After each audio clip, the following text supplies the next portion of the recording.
The words hit me like a sledgehammer to the chest. My own mother, standing in our family kitchen where I had eaten countless birthday breakfasts, looked me dead in the eye and told me I would ruin my sister's wedding week. Not that I might feel uncomfortable, not that it would be difficult, that my presence would literally ruin everything. 28 years of believing I was loved, wanted, valued in this family shattered in 8 seconds. What I discovered next about why she really wanted me gone changed everything I thought I knew about my family forever. Before we dive into this incredible journey of family betrayal and ultimate justice, I want to know where you beautiful souls are watching from. Drop your location in the comments below. Smash that like button if you are ready for a wild family drama ride, and hit subscribe because trust me, after hearing what my own mother was hiding, you will want to follow every twist of this revenge story that proves karma always comes full circle. Let me take you back to where this nightmare began. I am Serafina, and I had always been the responsible daughter. While my younger sister Meredith was busy partying through college and racking up credit card debt, I was working 2 jobs to pay for my graduate degree in forensic accounting. Yes, forensic accounting. And that detail becomes incredibly important later. The wedding planning had been going on for 8 months. Meredith was marrying her college boyfriend, Trevor, and according to our parents, it was going to be the social event of the century in our small Connecticut town. The budget kept growing from $20,000 to $40,000 to eventually $60,000. Every time I asked how they were affording it, my mother would wave dismissively and say, "Daddy was handling everything." That conversation in the kitchen happened 3 weeks before the wedding. I had just returned from a business trip to find wedding chaos in full swing. Flowers everywhere, dress fittings, scheduled vendors calling constantly. When Mom pulled me aside with those devastating words, I initially thought it was about some bridesmaid drama or venue conflict. But something in her tone felt different, calculated. When I pressed her for a real explanation, she stumbled through a story about how my presence would create unnecessary stress because I had always been jealous of Meredith. The accusation was so absurd it made my head spin. Jealous of what Meredith had never held a steady job, never finished anything she started, and had been financially dependent on our parents her entire adult life. That night I called my father. Daddy had always been my ally, my supporter through graduate school, my cheerleader when I landed my dream job at a prestigious accounting firm. Surely he would explain this misunderstanding. But when I reached him, his voice sounded strained, almost guilty. "Sarah, sweetheart, maybe it would be better if you took that vacation you have been talking about. You know, give Meredith her moment." My vacation? I had never mentioned any vacation. Something was seriously wrong. The next morning, I drove to their house unannounced. Walking into our family study, I found something that made my blood run cold. Wedding contracts and invoices scattered across Daddy's desk, but also bank statements I had never seen before. As a forensic accountant, I am trained to spot financial irregularities, and what I saw made my professional instincts scream. There were withdrawals from accounts I did not recognize. Large ones, 50,000 here, 30,000 there. The amounts and timing made no sense for someone with my father's salary as a small-town insurance agent. More disturbing were the names on some of the accounts. They belonged to his elderly clients. My hands shook as I photographed everything with my phone. Trust accounts, estate funds, money that was supposed to be safely invested for retirees who had trusted my father with their life savings. Instead, it was being funneled into wedding vendors' luxury hotel bookings and a reception venue that cost more than most people's annual salary. The realization hit me like a physical blow.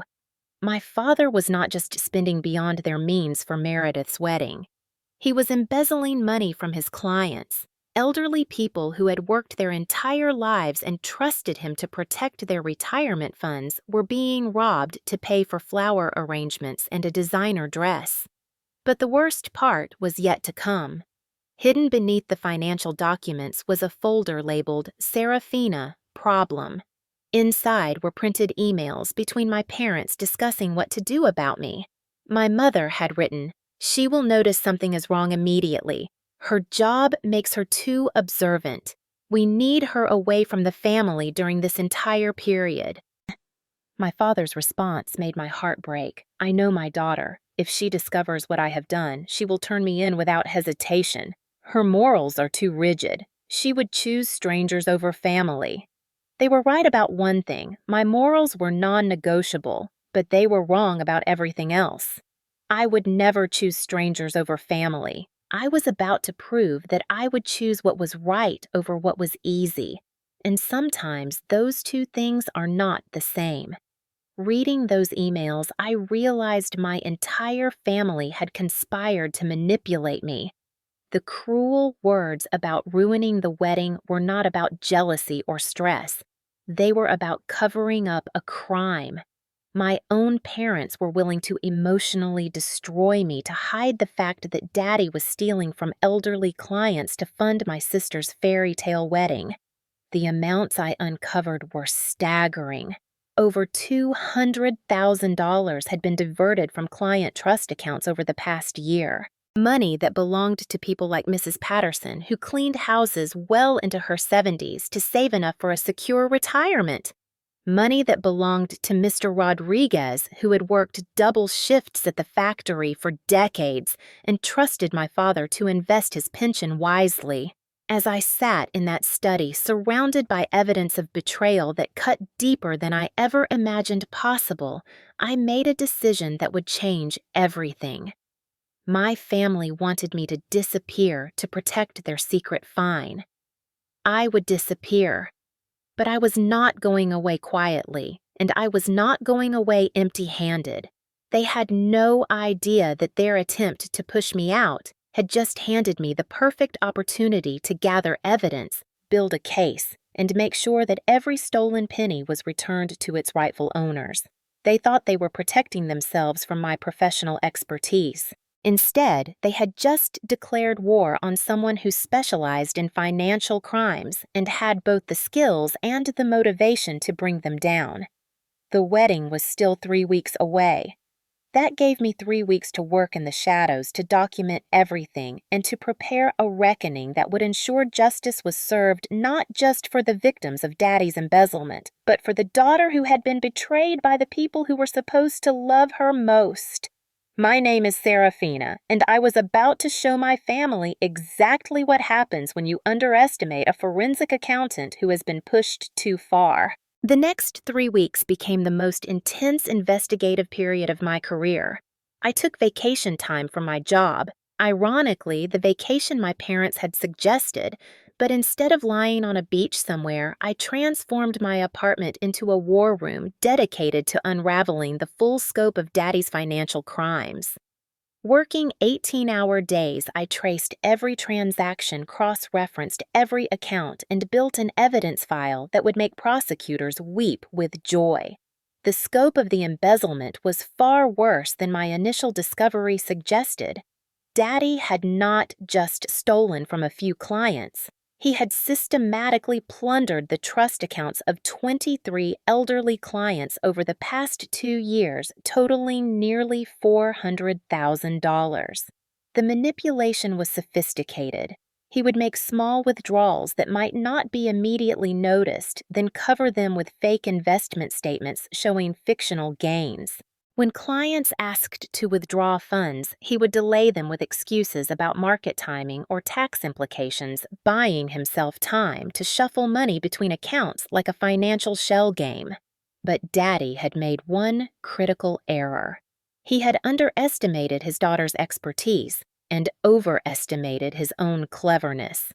Every electronic transaction leaves a digital fingerprint, and I knew exactly where to look for them. Bank routing numbers, timestamp data, IP addresses. I assembled a forensic trail that was absolutely bulletproof. The most heartbreaking part was discovering the personal stories behind the numbers. Mrs. Patterson had been planning to move into assisted living and had asked Daddy repeatedly about accessing her savings. He had been stalling her for months while spending her money on wedding vendors. Mr. Rodriguez wanted to help his grandson pay for college, but Daddy kept giving him excuses about why the funds were temporarily inaccessible. These were not just financial crimes, they were violations of trust that would impact real people's lives in devastating ways. Elderly people who might now face poverty because their retirement security had been stolen to pay for a lavish wedding celebration. As I built my case, I also had to endure the psychological warfare my family was waging against me.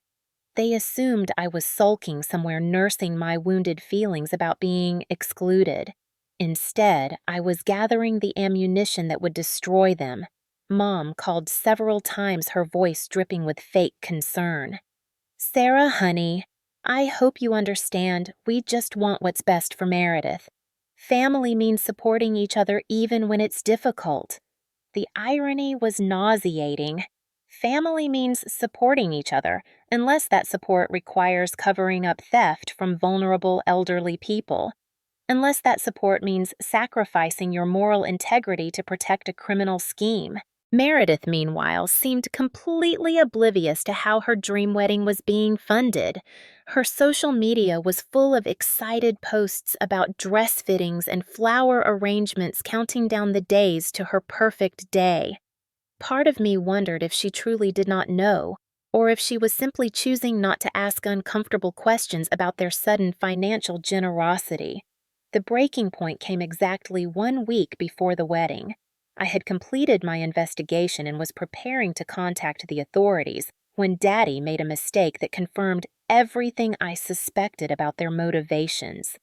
He called me, and his voice carried a tone I had never heard before.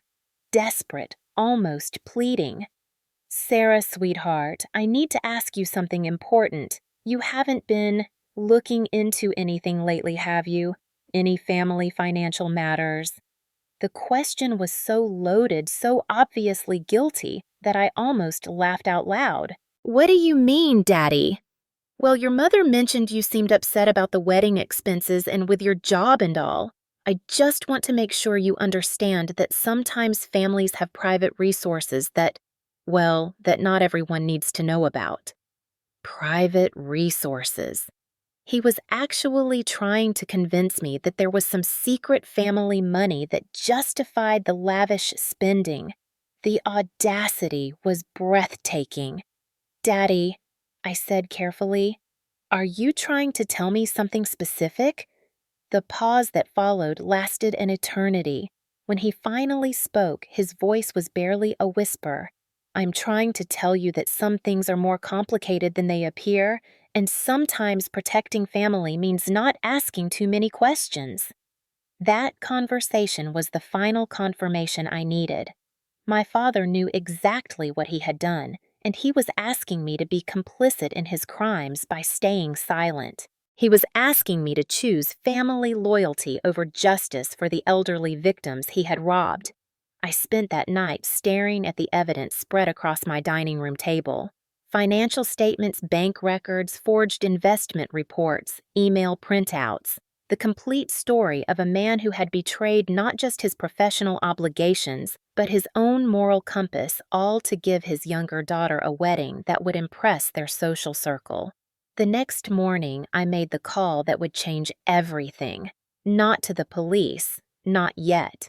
First, I called the State Insurance Commission's fraud hotline and requested an emergency meeting. As a licensed forensic accountant, my testimony would carry significant weight, and I wanted to ensure the investigation would be handled by professionals who understood the complexities of financial elder abuse. The meeting was scheduled for 2 days later, exactly 5 days before the wedding. I would present my evidence to investigators who would immediately freeze all accounts and begin criminal proceedings. Daddy's crime spree would end. The stolen money would be recovered and justice would finally be served for his victims. But first, I had one more conversation to have. Not with investigators or prosecutors, but with my family. They had spent weeks manipulating me, lying to me, and trying to push me away to cover their crimes. It was time for them to learn that their plan had backfired spectacularly. I called Mom and asked to meet for lunch the next day. "I've been thinking about what you said," I told her, "about family and supporting each other. I think we need to talk." She sounded relieved, probably thinking I was ready to apologize and fall in line with their conspiracy of silence. "Oh, sweetheart, I'm so glad you're being reasonable about this. Family really is everything, isn't it?" "Yes," I agreed. "Family really is everything. And that's exactly why I'm going to make sure justice is served for all the families Daddy has destroyed." The silence on the other end of the phone told me everything I needed to know. Game over. Time for the reckoning to begin. The lunch meeting with Mom took place at Rosemary's Cafe, a quaint little restaurant where she often met her book club friends.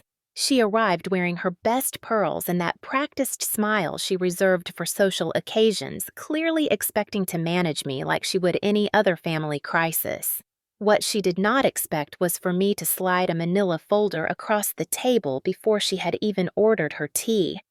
"What's this, honey?" she asked, her voice still carrying that condescending sweetness that had fooled me for years. "Open it," I said simply. The moment she saw the bank statements, her face went completely white. Her hands started trembling as she flipped through page after page of evidence. Transaction records, forged documents, email printouts of their conspiracy discussions. When she reached the photos I had taken of Daddy's desk that day, she actually gasped out loud. "Sarah, how did you—" "I'm a forensic accountant, Mom. This is literally what I do for a living. Did you really think you could hide financial crimes from someone whose job is uncovering financial crimes?" She tried to maintain composure, but I could see the panic building behind her eyes. "Sweetheart, I think there's been some kind of misunderstanding. Your father would never—" "Mom, stop." I leaned forward, my voice calm but deadly serious. "I have documentation of nearly $400,000 stolen from elderly clients. I have email evidence of your conspiracy to manipulate me into staying away so I would not discover it. And I have a meeting with state investigators in 48 hours. The cafe suddenly felt very quiet.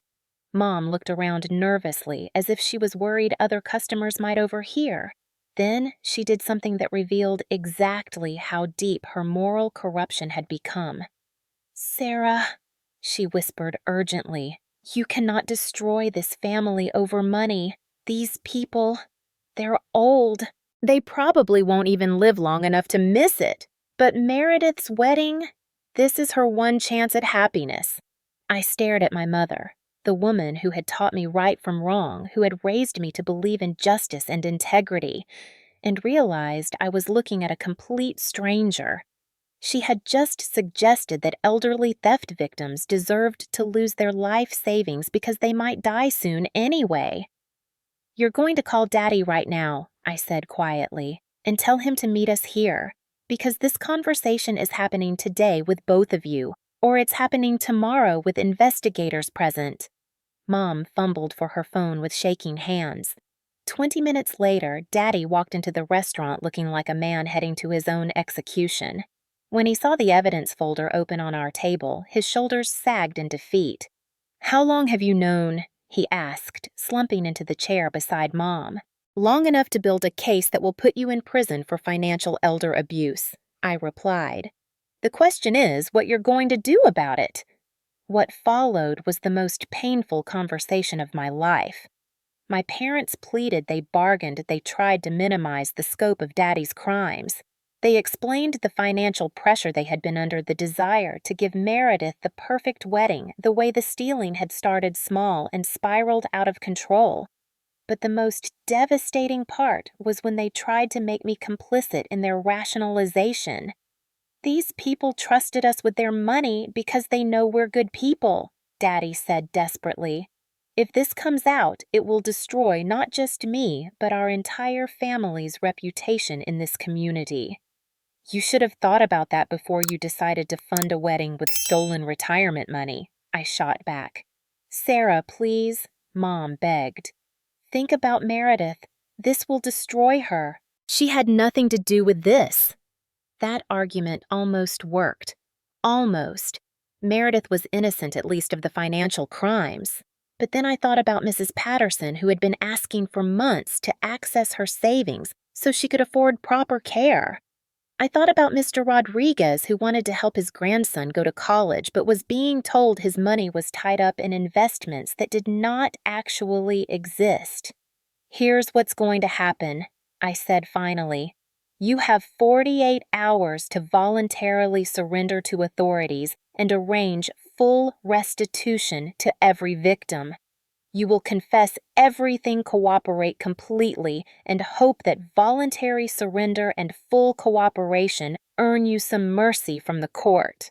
And if we don't, Daddy asked, though his voice suggested he already knew the answer, then I present my evidence to investigators. They arrest you.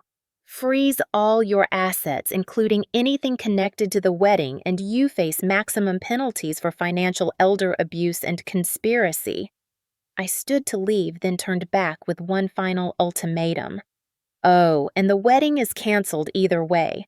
Every vendor, every venue, every service that was paid for with stolen money, it all gets returned to the victims. That night, my phone rang constantly. First, Mom crying and begging me to reconsider. Then Daddy trying to negotiate some middle ground that would let the wedding proceed.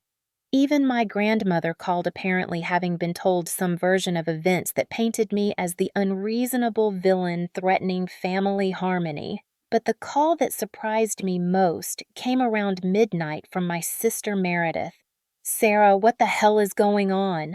Mom called me sobbing something about money problems and the wedding being canceled. She said you were being vindictive about not being invited to participate. I took a deep breath. Meredith deserved to know the truth, even if it would shatter her world. Over the next hour, I explained everything. Daddy's embezzlement, the stolen money funding her wedding, our parents' conspiracy to manipulate me into staying away. The silence that followed was deafening. When Meredith finally spoke, her voice was barely a whisper. You're telling me that Mrs. Patterson, the sweet lady from church who always brings cookies to the potluck, Daddy stole her retirement money to pay for my dress, among others, yes. And Mr. Rodriguez from the hardware store, the one who always asks about my college plans, Daddy took his grandson's college fund. Yes. I heard her crying softly on the other end of the line. When she spoke again, her voice was stronger, clearer. Cancel everything, she said firmly. Cancel the whole wedding. I don't want any of it if it came from hurting people like that. That was the moment I realized my sister was not the spoiled princess I had assumed her to be. She was horrified by what our parents had done, and she was willing to sacrifice her dream wedding to make things right. Meredith, you don't have to. Yes, I do. And Sarah, I'm sorry they made you feel unwanted. I never asked them to exclude you. I thought you were just busy with work. By morning, I had an unexpected ally. Meredith called our parents and delivered an ultimatum of her own. Surrender to authorities and make full restitution, or she would publicly expose everything herself and testify against them if necessary. Together, we spent the next day contacting vendors, canceling contracts, and arranging for refunds. It was heartbreaking watching Meredith call the florist she had been so excited about, but she never wavered in her determination to do what was right. The investigation moved quickly once Daddy voluntarily surrendered. Within a week, all stolen funds were identified and flagged for return to victims. Daddy faced multiple felony charges, but his cooperation and full restitution earned him a plea deal that avoided maximum prison time. But our family's ordeal was far from over, because what I discovered next would reveal that Daddy's crimes were just at the tip of an iceberg that ran much deeper than any of us had imagined. 3 days after Daddy's surrender to authorities, I thought the worst was behind us. The stolen money was being returned to victims, criminal charges were filed, and Meredith and I had grown closer through our shared commitment to justice. I actually felt proud of how we had handled an impossible situation with integrity. That feeling lasted exactly until I received a phone call from Detective Morrison, the lead investigator on Daddy's case. "Miss Serafina, we need to talk. There have been some developments in your father's case that you need to know about immediately." Something in his tone made my blood run cold. "What kind of developments? Can you come to the station this afternoon and you might want to bring a lawyer." Why would I need a lawyer? I was the whistleblower who had exposed the crimes, not a suspect. But Detective Morrison's serious tone suggested this was not optional.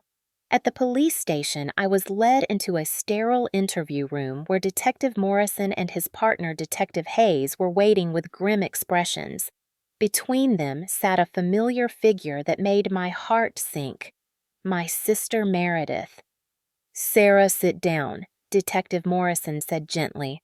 "We have some questions about the timeline of your investigation." Confused, I looked at Meredith, expecting her to be equally puzzled. Instead, she would not meet my eyes. Her hands were folded in her lap, and she looked like someone who had been crying for hours. "I don't understand," I said. "What timeline questions? I provided you with complete documentation of when I discovered the evidence and how I conducted my investigation." Detective Hayes leaned forward. "Miss Serafina, we have reason to believe your investigation may have started much earlier than you claimed. Specifically, we have evidence suggesting you knew about your father's embezzlement for several months before you reported it." The accusation hit me like a physical blow. That's absolutely false. I discovered the evidence 3 weeks ago and reported it immediately after confirming the scope of the crimes. Then how do you explain this? Detective Morrison slid a document across the table. It was a bank statement from 6 months ago with several transactions highlighted in yellow. But what made my stomach drop was the handwriting in the margins. Notes about irregular patterns and questionable transfers. Handwriting that looked exactly like mine. "I've never seen this before in my life," I said, my voice starting to shake. "Sarah, stop lying." The voice came from Meredith, who finally looked up at me with tears streaming down her face. "I gave them everything. The bank statements you showed me months ago, the documents you had me copy from Daddy's office, all the evidence of how long you've known about this." The room started spinning. My own sister, who I had just fought alongside to expose our parents' crimes, was now accusing me of prolonged complicity in those same crimes. "Meredith, what are you talking about? I never showed you anything months ago. I never asked you to copy documents. The first time we discussed any of this was 3 days ago when I called you about the wedding." But even as I protested, I could see that Detective Morrison was not buying my denials. Worse, I could see that Meredith genuinely believed what she was saying. "Miss Serafina," Detective Hayes continued, "your sister has provided us with text messages dating back 6 months where you allegedly discussed your father's financial irregularities. She also provided bank records that she claims you gave her showing that you were tracking the embezzlement long before you officially reported it." "Show me these text messages," I demanded. Detective Morrison pulled out his phone and scrolled to a conversation thread between my number and Meredith's number. The messages were horrifying. Me. "I found more evidence of Daddy's stealing. This is getting bad." Meredith. "How much more, me? At least 50,000 this quarter. We need to document everything before deciding what to do." Meredith. I can't believe he's doing this to pay for my wedding. Me. Don't feel guilty. This is his choice, but we need to be smart about how we handle it. Message after message, stretching back months, showing a pattern of my allegedly discovering evidence, sharing it with Meredith, and both of us deciding to stay silent while Daddy continued stealing to fund the wedding. I never sent these messages, I said desperately. Meredith, you have to know I never sent these to you. But when I looked at my sister, I saw something that chilled me to the bone. She was not just convinced these messages were real. She was terrified of me. Sarah, please just tell the truth, she whispered. You made me promise not to tell anyone what we knew. You said we had to wait for the right moment, that exposing Daddy too early would hurt the victims more than helping them. You said we needed to let him finish stealing enough money to make the case worthwhile. The sophistication of this frame-up was breathtaking. Someone had not just forged text messages. They had created an entire alternate timeline where I was complicit in Daddy's crimes from the beginning, where I had manipulated my sister into silence while elderly victims continued being robbed. Detective Morrison, I said, trying to keep my voice steady, I need you to examine the metadata on those text messages. Check the IP addresses, the timestamp data, the routing information. Someone has manufactured this evidence.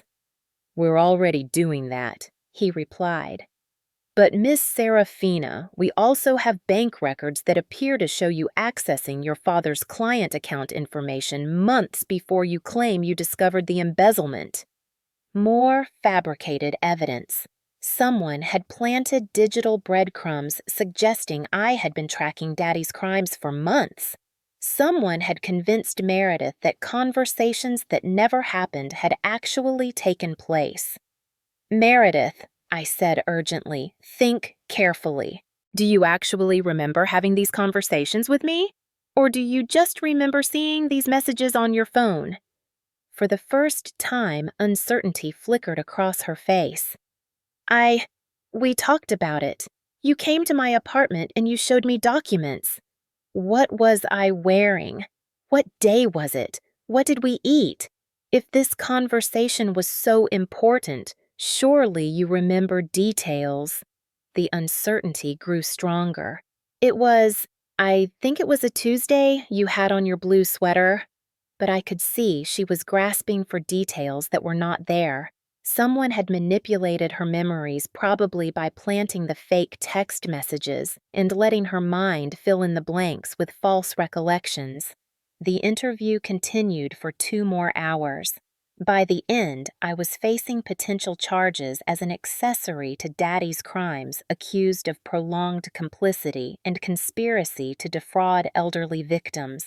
The sister who had stood with me just days earlier was now convinced I had manipulated her into silence while knowing about ongoing financial abuse.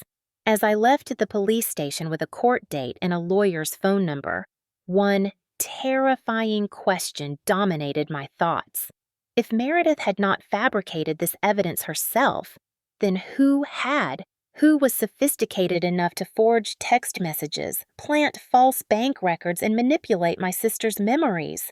Who wanted me to take the fall for Daddy's crimes badly enough to destroy not just my freedom, but my relationship with the only family member who had initially believed in doing the right thing? The answer to that question would soon prove that my family's betrayal ran even deeper than I had ever imagined possible. The lawyer I hired, Marcus Webb, was a former federal prosecutor who specialized in financial crimes and digital evidence forensics. When I showed him the fabricated text messages and planted bank records, his first response was to whistle low under his breath. Whoever did this is either very sophisticated or had professional help, he said, studying the metadata reports on his computer screen. These forgeries are good enough to fool initial police investigation, but they're not perfect. Over the next week, Marcus brought in a digital forensics expert named Dr. Sarah Kim, whose analysis revealed something crucial. The IP addresses associated with the fake text messages traced back to a location that made my blood run cold: the law office of Pemberton Morris and Associates. "Why is that significant?" Marcus asked when he saw my reaction. "Because that's where Trevor works. Meredith's fiancé. He's a junior partner there." The pieces started falling into place with horrifying clarity. Trevor had access to sophisticated legal technology, including software used for digital evidence management in court cases. He would know exactly how to fabricate digital communications and plant false bank records. More importantly, he had motive. "Think about it," I explained to Marcus as we mapped out the conspiracy. "Trevor's family is old money Connecticut elite. His reputation in their social circle was built on marrying into a family that could afford a $60,000 wedding. If Daddy's crimes were exposed, not only would the wedding be canceled, but Trevor would be associated with a family of criminals." But we needed proof of Trevor's involvement beyond circumstantial evidence. That proof came from an unexpected source: Mrs. Eleanor Patterson, the elderly woman whose retirement money had been stolen to pay for wedding flowers. Mrs. Patterson called my office 3 days after my police interview, her voice shaky but determined. "Miss Serafina, I heard through the grapevine that you're the one who exposed what your father did to us. I want to thank you, but I also want to tell you something that might be important." She had received a phone call 2 weeks earlier from a young man who identified himself as Trevor Morrison, close enough to Trevor Morris to be confusing, but different enough to provide plausible deniability. "He said he was an investigator working on recovering our stolen money," Mrs. Patterson explained. "He asked me very specific questions about when I first noticed discrepancies in my account statements and whether anyone in your family had ever mentioned financial problems. He seemed particularly interested in whether you had ever asked me questions about my investments." Trevor had been conducting his own investigation, not to help the victims, but to gather information he could use to frame me as complicit in Daddy's crimes. He had contacted at least 6 of Daddy's elderly victims, planting seeds of suspicion that I had known about the embezzlement longer than I claimed. Armed with this information, Dr. Kim dug deeper into the digital evidence. What she found was smoking gun proof of the frame-up. "Look at this, Carl," she said, pulling up a detailed analysis on her laptop. "The fake text messages weren't sent from your phone. They were created using spoofing software and then retroactively inserted into your sister's message history. But whoever did it made a crucial mistake. The metadata showed that all the fake messages had been created on the same day, 2 days after Daddy's surrender to police, and 1 day before my sister contacted investigators with her accusations. More importantly, Dr. Kim continued, I found traces of the original fabrication software in the cloud backup of a laptop registered to Trevor Morris. He created these forgeries in a panic after realizing the wedding cancellation would ruin his social standing. But Trevor's manipulation of Meredith went beyond just planting fake evidence.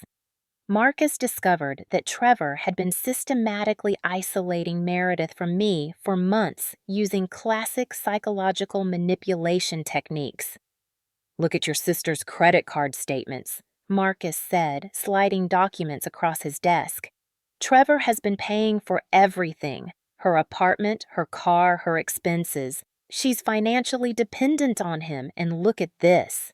He showed me therapy bills. Trevor had been paying for Meredith to see a therapist, Dr. Rachel Manning, who specialized in recovered memory therapy, a controversial practice that had been largely debunked by mainstream psychology. "He convinced your sister she was repressing traumatic memories about your family's dysfunction," Marcus explained. "The therapist helped her recover false memories of conversations with you that never actually happened. Combined with the planted text messages, it created a perfect psychological trap." The full scope of Trevor's manipulation was breathtaking. He had not just framed me for complicity in Daddy's crimes. He had psychologically manipulated my sister into believing a completely false reality, where I was the villain who had coerced her into silence while elderly people were being robbed. But our breakthrough came when Dr. Kim discovered that Trevor had made one fatal error. In his haste to create convincing evidence, he had used his law firm's digital forensic software, which automatically logged all activity for billing purposes. He literally created a time-stamped record of fabricating evidence against you, Dr. Kim said with satisfaction. The law firm's servers show exactly when he accessed the spoofing software, when he created the fake messages, and when he inserted them into your sister's phone records. Armed with this evidence, Marcus arranged a meeting with Detective Morrison in the district attorney's office. When they saw the proof of Trevor's frame-up, the charges against me were immediately dropped and a warrant was issued for Trevor's arrest. The confrontation with Meredith was the hardest part. When Marcus and I presented her with evidence of Trevor's manipulation, she initially refused to believe it. "Trevor loves me," she insisted. "He wouldn't manipulate me like that." "Meredith," I said gently, "he was willing to send me to prison to protect his reputation. He convinced you that conversations happened that were never real. He used your trust and your love to turn you into a weapon against your own sister." It took hours of patient explanation walking through the digital evidence step by step before the truth finally broke through Trevor's psychological conditioning. When it did, Meredith collapsed into my arms, sobbing with grief and rage. "I'm so sorry, Sarah. I was so confused. I couldn't tell what was real anymore. He kept telling me that you were manipulating me, that you were jealous of my happiness, that you wanted to destroy our family." The final pieces of justice would soon fall into place. Trevor was arrested at his law firm, charged with witness tampering, fabricating evidence, and conspiracy to obstruct justice. The therapy records showed a clear pattern of implanting false memories, and Dr. Manning lost her license for participating in the scheme. But more importantly, I had my sister back. The real Meredith, not the confused, manipulated woman who had been turned against me, but my ally who was ready to stand with me as we faced the final confrontation with our parents and ensured that true justice was served. The reckoning was far from over. In fact, it was just beginning. Trevor's arrest made front-page news in our small Connecticut town. Local attorney charged an evidence tampering scheme ran across the Hartford Courant, complete with details about how he had manipulated digital evidence to frame an innocent woman for her father's embezzlement crimes. The fallout was swift and devastating for everyone involved. Trevor's law firm, Pemberton Morris and Associates, immediately terminated his employment and launched an internal investigation into whether their digital forensic software had been misused in other cases. His Connecticut bar license was suspended pending criminal proceedings, but the personal consequences were even more severe.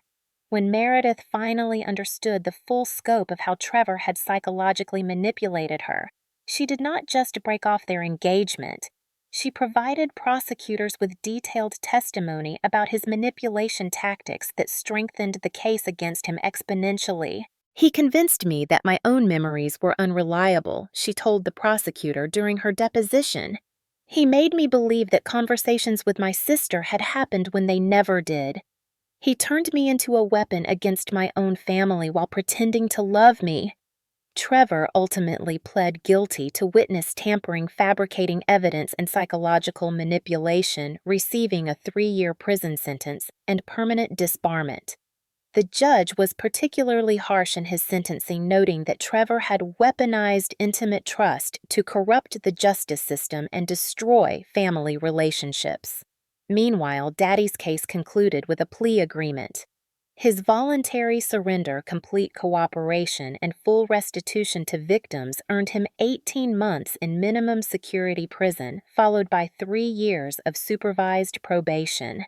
Every penny stolen from elderly clients was recovered and returned with interest. But the most significant consequence was not legal. It was personal. Our family, as we had known it, was completely destroyed, but from those ashes, something better emerged.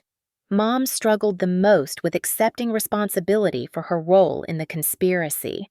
Even after Daddy's conviction and Trevor's imprisonment, she continued making excuses and trying to minimize the harm that had been done. It was not supposed to hurt anyone, she would say. We were going to pay everything back eventually. That attitude made it clear that Mom had learned nothing from the experience. Meredith and I made the difficult decision to maintain minimal contact with her until she demonstrated genuine remorse and understanding of the damage she had caused. Daddy surprisingly handled accountability much better. During his prison sentence, he wrote personal letters to every victim of his embezzlement expressing genuine remorse and taking full responsibility for his actions. He also used his time in prison to earn certification as a financial counselor with plans to spend his post-release years helping other people avoid the financial pressures that had led to his criminal behavior. I destroyed the trust of people who believed in me, he wrote to me from prison. I hurt elderly people who had worked their entire lives to save money I stole for a party that lasted one day. There is no excuse for that, and I will spend the rest of my life trying to make amends. Meredith and I grew closer than we had ever been as children. The shared trauma of betrayal and manipulation had stripped away years of sibling rivalry and superficial differences. We discovered that underneath our different personalities, we shared the same core values of honesty, justice, and protecting vulnerable people. I never thanked you properly, Meredith said to me 6 months after Trevor's conviction. You saved those elderly people from continued theft. You saved me from marrying a sociopath, and you showed me what real integrity looks like even when it costs everything. She used the experience as motivation to completely change her life direction. Instead of the aimless party lifestyle she had been living, Meredith enrolled in social work school with a focus on elder advocacy. If I'm going to benefit from learning about financial abuse, she said, then I want to use that knowledge to protect other people. My own career flourished in unexpected ways. Word spread in professional circles about how I had uncovered a sophisticated embezzlement scheme and exposed a complex evidence-tampering conspiracy. I received job offers from prestigious firms across the country, but I chose to stay in Connecticut and start my own forensic accounting practice specializing in elder financial abuse cases. Mrs. Patterson became one of my first clients, not as a victim, but as an advocate. She hired me to review the financial practices of other local businesses serving elderly clients, ensuring that what happened to her would not happen to others. You gave me back my retirement security, she told me, but more importantly, you gave me back my faith that some people will do the right thing even when it is hard. The most beautiful outcome was discovering the concept of chosen family. Meredith and I realized that blood relationships mean nothing without shared values and mutual respect. The people who stood by us during our darkest moments, Marcus Webb, Dr. Sarah Kim, Mrs. Patterson, and several other elderly victims who became advocates, formed a support network stronger than any biological family we had ever known. 1 year after Daddy's arrest, Meredith and I organized a small celebration dinner for everyone who had helped us through the crisis. It was not a wedding reception, but it was a celebration of something more valuable, the triumph of justice over manipulation, truth over deception, and chosen loyalty over blood obligation. To families we choose, Meredith toasted that night, and to the courage to do what is right even when it costs us everything we thought we wanted. Looking back, I realized that my parents' betrayal, devastating as it was, ultimately led me to discover who I really was and what I was truly capable of. I learned that family means protecting each other from harm, not covering up crimes. I learned that love means supporting each other's moral growth, not enabling each other's worst impulses. Most importantly, I learned that sometimes the most loving thing you can do is refuse to enable someone's destructive behavior, even when that refusal causes pain to everyone involved. Today, Daddy has been released from prison and is working to rebuild relationships with his victims through his financial counseling work. Mom remains distant, still struggling to accept accountability. Trevor is serving his sentence and will face years of professional and personal consequences for his crimes. But Meredith and I have built something beautiful from the ruins of our original family. We have created lives based on integrity, service to others, and the knowledge that true family bonds are forged through shared values, not shared DNA. Have you ever had to choose between family loyalty and doing what is right? Have you experienced that moment when you realized that protecting someone you love might mean refusing to protect them from the consequences of their actions? I would love to hear about your experiences with family drama and how you found your way through to the other side. Drop your thoughts in the comments below. Hit that like button if this story of justice and redemption resonated with you, and make sure to subscribe for more real-life stories about finding strength in impossible situations. Share this with anyone who might need to hear that sometimes breaking apart is the only way to build something better. Thank you for taking this journey with me, and remember, the family that chooses to stand together in truth is always stronger than the family that falls apart in lies. Until next time, keep fighting for what is right, even when it is hard.